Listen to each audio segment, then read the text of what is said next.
The क्रिक 90 में आपका स्वागत है। मैं हूं आपका दोस्त इमरान। आज मेरे साथ हैं केकड़ी एसपी विनीत कुमार बंसल साहब। जानते हैं इनके सफ़रनामे के बारे में। सर, आपका बहुत बहुत स्वागत है। जानना चाहूँगा आपसे सफ़रनामे के बारे में। पैदाइश कहाँ हुई, पैतृक गांव कहाँ है, और एजुकेशन कहाँ हुई आपकी? देखिए, मैं सवाई माधोपुर डिस्ट्रिक्ट जो अब गंगापुर सिटी, जो अब गंगापुर सिटी भी जो नया ज़िला बन गया है, गंगापुर सिटी में मेरा जन्म हुआ था 1973 के अंदर। और मेरे फादर डॉक्टर थे, रिटायर हो गए, गवर्नमेंट कर्मचारी थे। मेरी एजुकेशन फादर की पोस्टिंग के साथ अलग अलग स्कूलिंग हुई। उसके बाद मेरी हायर एजुकेशन जयपुर में हुई। सुबोध कॉलेज से मैंने बीए किया, फिर उसके बाद एमए इकोनॉमिक्स किया, और मैंने ये कंपटीशन देके फिर मेरा ज्वाइनिंग हो गया। तो ज़्यादातर पढ़ाई आपकी जयपुर शहर में हुई है, हाँ, कॉलेज हायर एजुकेशन सारी जयपुर में। और बाकी गाँव के आसपास? बाकी ये जैसे गंगापुर सिटी में 10th 11th किया था। उसके अलावा जैसे कहीं बजीरपुर में, कहीं और हिंडौन में, इस तरीके से जहाँ जहाँ पे फादर की पोस्टिंग थी उनके साथ छोटी क्लासों में वहीं करते रहे। तो बचपन कैसा गुजरा सर आपका? शरारती थे या इंटेलिजेंट रहे? पढ़ाई में कैसे रहे शुरू से? पढ़ाई में हम है ना अबव एवरेज ही थे, और बचपन मेरा का बहुत अच्छा गुजरा, क्योंकि हम 3 भाई थे। मेरे से एक बड़े बड़े भाई हैं, एक मेरे से एक छोटे भाई हैं। और हमारा आपस में पहले ये सब कुछ इस तरह का सोशल मीडिया और ये सब कुछ नहीं था। तो जो हम आज जो कहते हैं बच्चों को, हमने खूब शारीरिक श्रम किया हुआ है, खूब हम खेलते थे स्कूलों में, ग्राउंड में, प्ले में, सब में हमारा अच्छे से तो ये सर, ये सब खेलो आप, गिल्ली डंडा ये मैंने सारा खेला सतोलिया हुआ है। वगैरह? गिल्ली डंडा, सतोलिया।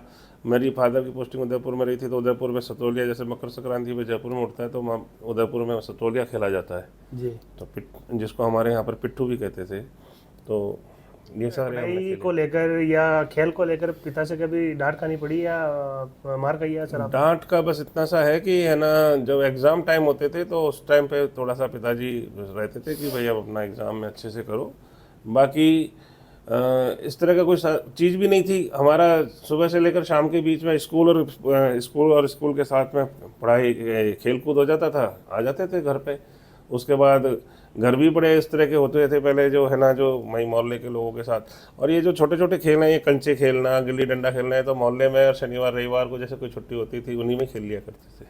अच्छा, तो 3 भाई आप बता रहे थे सर, आप बड़े हैं या छोटे हैं उनमें? मेरे से एक मेरे बड़े भाई साहब हैं, जो बड़े हैं, वो आईआईटी कानपुर से पास आउट हैं और अभी गुड़गांव में सेटल हैं। एक अपने उन्होंने एक इंफ्रास्ट्रक्चर कंपनी के अंदर वो मैनेजमेंट ग्रुप में है। और मेरा एक छोटा भाई है जो डॉक्टर है, वो मेडिकल कॉलेज जोधपुर से उसने एमबीबीएस किया और अभी अमेरिका में है। अच्छा, तो परिवार में ज़्यादा किसके नज़दीक रहे सर आप? परिवार में है ना, डेफिनेटली है ना, हम सभी के नज़दीक थे, लेकिन है ना, जो रहती है ट्रेडिशनल के, है ना, जो है अपनी कोई मन की बात होती थी तो मदर को कहते ही थे। ये है। अच्छा, एजुकेशन के बाद में एक स्ट्रगल का दौर शुरू होता है, तैयारी करनी पड़ती है सरकारी सेवा में जाने के लिए। तो ये स्ट्रगल कैसा रहा सर आपका? ये बड़ा हमारा उस टाइम बड़ा चुनौतीपूर्ण था। हम टिपिकल सरकारी स्कूलों से पढ़े हुए हिंदी मीडियम के बच्चे थे। और आफ्टर ग्रेजुएशन बीए करने के बाद ही जब हम एमए इकोनॉमिक्स कर रहे थे, तभी उसी वक्त हमने ये सारी तैयारियां करना शुरू कर दिया था। तो हमने काफ़ी एग्ज़ाम दिए थे, छोटे मोटे बड़े, कई बैंक के भी दिए, इसके भी दिए।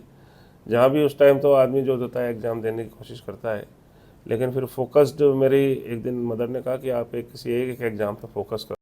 अच्छा, इससे पहले किसी सेवा में रहे या डायरेक्ट आपका नहीं, मेरा RS? मेरा पहली बार में आरएस में हुआ था। अच्छा। आरएस के साथ साथ मेरा एक और सेवा में चयन हुआ था, लेकिन चूंकि वह दिनस सेवा थी, सेंट्रल की सेवा थी, तो फिर मैंने स्कूल ज्वाइन तो किया। पढ़ाई आपने ये तैयारी जो ये जयपुर के करी है क्या? मैं, हाँ, हायर एजुकेशन मेरी सारी जयपुर की है। उस टाइम ऐसा कोई कोचिंग इंस्टीट्यूट्स और इस तरह के नहीं चला करते थे। एक जो व्यक्तिगत रूप से कोई टीचर्स से हम थोड़ा बहुत गाइडेंस प्राप्त करते थे, तो वही करते थे। इसके अलावा कुछ नोट्स वगैरह मिला करते थे बाजार में, उनको देखते थे। तो ज़्यादातर आपने पढ़ाई घर पे रह के की है? हाँ, अधिकतर हमने घर पे ही रह के करी। एक उस टाइम पे मेरे को ध्यान है कि एक इस तरह का इंस्टीट्यूट के रूप में एक यूनिवर्सिटी में एक थोड़ी सी क्लास चला करती थी, यूनिवर्सिटी कुछ क्लास कंडक्ट कराती थी, उसमें ज़रूर हमने शुरुआत में लिया था। बाकी उसके बाद है ना, जो है अपने। एक बहुत अहम सवाल है सर, आप महाजन वर्ग से हैं, ज़्यादा फोकस महाजन वर्ग का व्यवसाय पे होता है, लेकिन आपने ये पुलिस सेवा चुनी है और पिता आपके डॉक्टर। वो एक्चुअली में क्या है कि ये आपकी बात सही है कि महाजन वर्ग से है, लेकिन हमारी जो फैमिली बैकग्राउंड थी, जैसे मेरे पापा, मेरे चाचा, मेरे ताऊ, मेरे मौसा जी, सब गवर्नमेंट जॉब में है। एक्चुअली मैं सवाई माधोपुर डिस्ट्रिक्ट और उस साइड के डिस्ट्रिक्टों में डॉक्टर इंजीनियर इनका बड़ा क्रेज़ है। तो उस हिसाब से है ना, हमारे कोई बिज़नेस नहीं था कि ट्रेडिशनली कोई बिज़नेस हो। तो चूँकि सारे लोग ही पारिवारिक बैचलरों ने जो है शारीरिक उनकी सरकारी उनकी सेवा की थी, तो हमने भी फिर वही करियर। सर पुलिस ट्रेनिंग बहुत टफ होती है, उस दौरान का कोई किस्सा याद है? नहीं परेशान हो गए यार, ये तो यहाँ पर चलते हैं घर व्यवसाय करेंगे? घर व्यवसाय का तो देखो ऐसा था कि मैंने आपको कहा ना, व्यवसाय तो कुछ था नहीं, जी। तो जीना यहाँ मरना यहाँ। तो ठीक है, ट्रेनिंग थी, लेकिन हमारा बैच बहुत, हमारे बैच में आज तक बहुत बॉन्डिंग है। हम 36 लोगों का बैच था, और दिन में मान लो कुछ परेशान भी होते थे तो रात शाम को सब लोग अपने भाई लोग जो है रोल कॉल, और रोल कॉल के बाद अपने दुखड़े सुखड़े रोक करके फिर सुबह अगले दिन फिर वही जो चलता तो है। उस ट्रेनिंग के दौरान तो बहुत परेशानियां भी आती है। परेशानियां देखो ऐसा है कि हमारे, मैं उस टाइम जिस टाइम मेरी सिलेक्शन हुआ था, मैं अविवाहित था। तो ट्रेनिंग में क्या होता है कि जैसे थोड़ा सा एक अनुशासन रहता है, तो मैंने शुरू से ये रखा कि मैं है ना ट्रेनिंग इंस्टीट्यूट में ही रहा, चाहे मेरा घर जयपुर में था, ट्रेनिंग हमारी आरपीए में हुई, तो हम ट्रेनिंग इंस्टीट्यूट में रहते थे। तो ट्रेनिंग इंस्टीट्यूट में रहने से कई सारी जो छोटी मोटी समस्याएं होती हैं वो नहीं आती हैं। आपको टाइमली फिजिकली, मतलब आपको टाइमली मैस में खाना और टाइमली उठना करना, ये सारा और दोस्तों के बीच रहना। दोस्तों के तो बीच कोई रहना। किस्सा है सर उस वक्त का जो आपको आज भी याद हो या दिल को छू गया हो, ऐसा कोई? हमारे ट्रेनिंग में कोई ऐसा तो कोई नहीं, लेकिन हाँ एक बार हमारे दोस्त, जो हमारे एक साथी हैं जिनकी हम शादी में उनके गए थे, तो उस शादी में है ना, जब हम पूरे आरपीए से परमिशन लेके गए थे, तो हम उसकी शादी में रास्ता भूल गए। क्योंकि हम भी नहीं जानते थे उस टाइम, ना गूगल था, ये था तो कहाँ, जयपुर में ही? नहीं, बाहर थी उनकी, तो वो बाहर थी, तो वो क्या कि उनके गांव में थी। तो हम है ना उनके यहाँ शादी में है ना, जब शादी खत्म हो गई, सब कुछ निमट गया, तब हम 10:30-11 बजे पहुँचे। तो ये भी एक बड़ा मनोरंजक किस्सा है कि बैचमेट की शादी। तो सर पहली पोस्टिंग कहाँ हुई सर?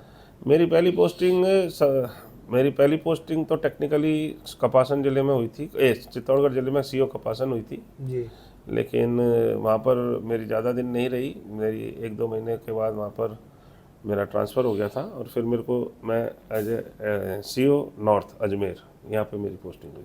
और अजमेर कितने समय रहे सर आप? मैं अजमेर यहाँ पर लगभग 1.5-2 साल रहा, और उसके बाद फिर अलग अलग जगह में पोस्टिंग होती रही। आरपीएस से जब आईपीएस में आपका सिलेक्शन हुआ तो परिवार की क्या प्रतिक्रिया थी, किस तरह? देखिए, एक आरपीएस, डायरेक्ट आरपीएस का सपना होता है कि उसका कैरियर सही रहे और एक वो आईपीएस में सेलेक्ट हो।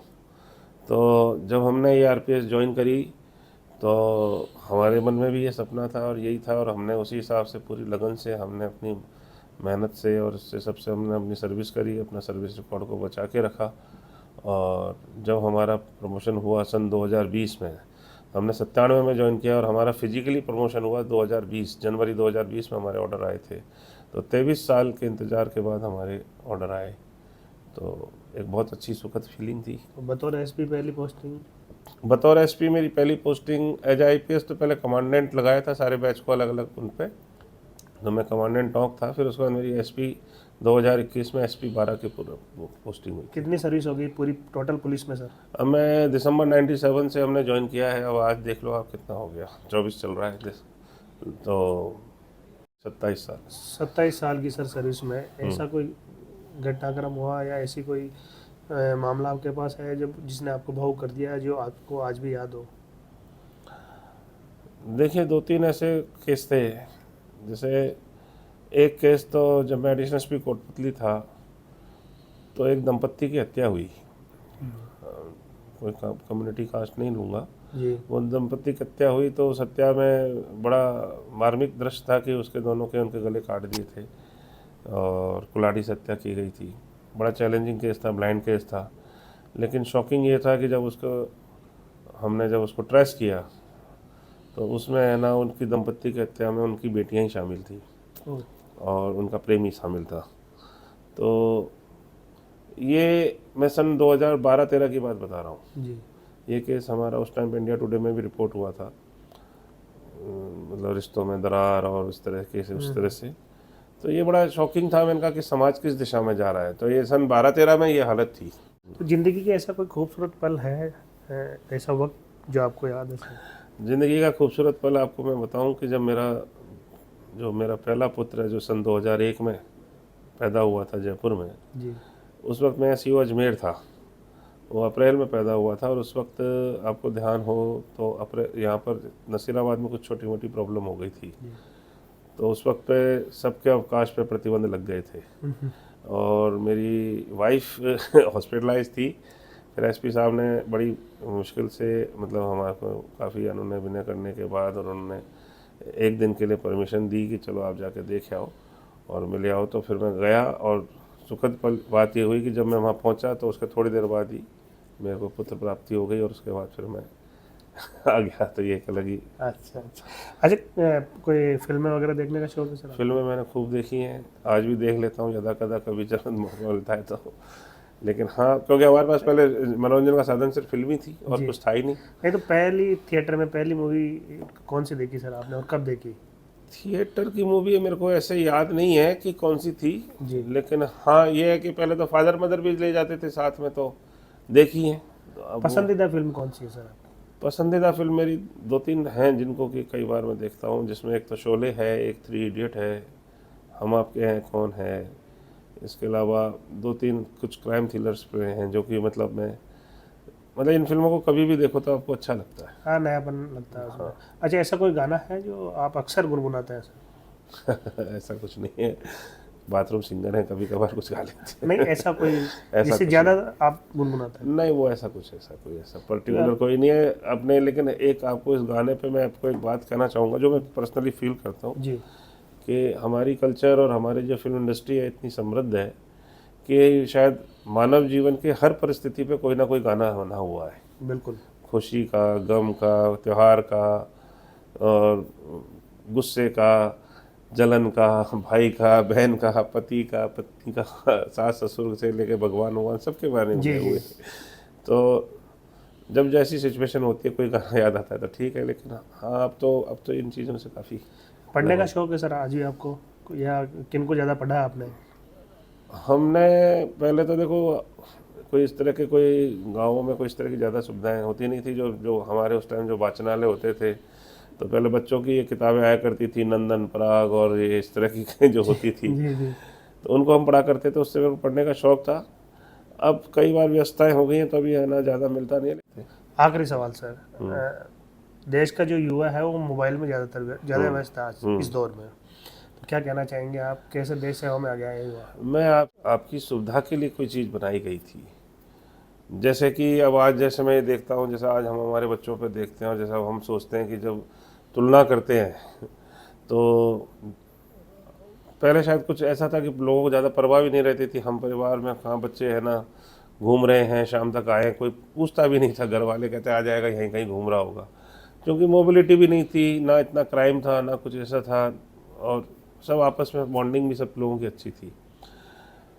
तो उस ज़माने के हिसाब से हमें कभी ऐसी चीज़ की ना तो खैर किसी ने कभी कल्पना करी थी। इवन जब मोबाइल जब 2000 में ज़्यादा लोकप्रिय आया हुआ तब तक भी किसी ने, जब हम सर्विस में आए, मैं जब सर्विस में आया जब भी हमारे पास मोबाइल नहीं था। मैंने सर्विस में आने के बाद भी पहला मोबाइल जो हमारे को लिया, क्योंकि आपको पता है उस टाइम इनकमिंग पे भी फ़ोन पैसे लगता था, जी। तो 2003 में मैंने लिया। मैं अजमेर में जब यहाँ था तो मैं बिना मोबाइल का ही रहता था, मेरा जो लैंडलाइन फ़ोन और वायरलेस उसी से चल रहा था पूरा अजमेर ज़िला। उस टाइम पे एक आध लोगों के पास, शायद एसपी साहब वगैरह के पास, किसी के पास मोबाइल रहता था।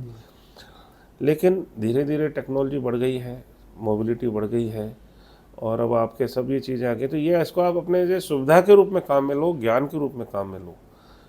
लेकिन दुर्भाग्य की बात है कि थोड़ा हमारा देश का युवा वर्ग इस दिशा में नहीं जा करके इसको दूसरे प्रकार से मतलब दुरुपयोग कर रहा है।